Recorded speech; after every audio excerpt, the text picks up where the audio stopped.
Pat's Nostalgia is a channel focusing on reviews of Amiga games, sometimes with comparisons between the Amiga version of the game and other platforms such as the Commodore 64 or DOS. His reviews are well structured, well spoken, and cover everything you need to know about the game. As you may have guessed by his channel name, nostalgia is the theme. All the reviews are about games from his youth, so there's a personal quality to the reviews that I find very appealing.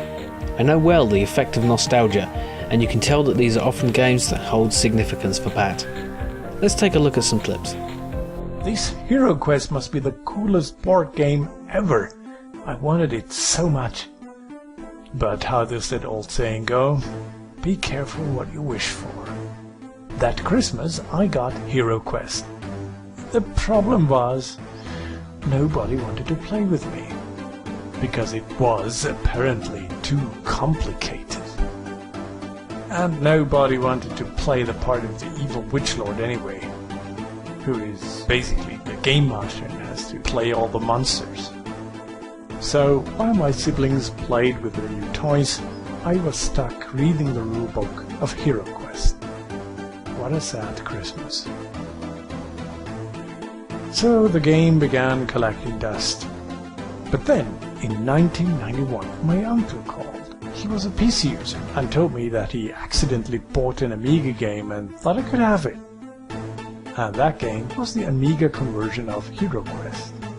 At last, I could play Hero Quest. The problem is that you usually need to waste at least one turn in each room, as most of the time you will want to look for both treasure and hidden passages. In fact, finding hidden passages is almost always necessary to finish a dungeon. Why does searching the room exclude either treasure or hidden passages? I really don't understand this. Does my character think, I'm looking for a hidden door, but all I find is this lousy chest here. Bummer. And next turn he's like, oh wow, look at this, I found a treasure chest.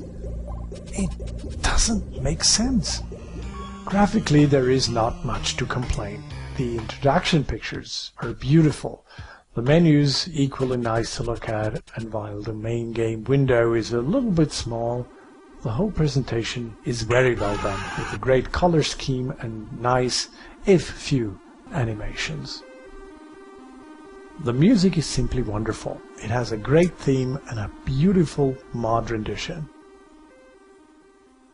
Let's compare this to the PC version of Hero Quest, which is, in essence, exactly the same game. Elvira, the horror B-movie queen, inherits a nice little castle which she wants to convert into a tourist trap for horror fans. But she gets a little more than she had planned. Her meddling awakens Queen Imelda, the former resident of the castle, who died before she could finish some evil magic to take over the world. And now that her eternal nap has been disturbed, she continues what she started. Elvira hires you to get rid of Imelda once and for all, and this can only be done with the help of an ancient spell scroll and a sacred dagger. But unfortunately, both of these items are locked away in a chest somewhere in the castle, and the chest has been locked with 6 golden keys. So as you can see, the game features a typical RPG plot, and it's pretty much the full extent of the story that is told in the game. You start off in the castle courtyard with a few spells and a lousy dagger as a weapon. Wait, weapon?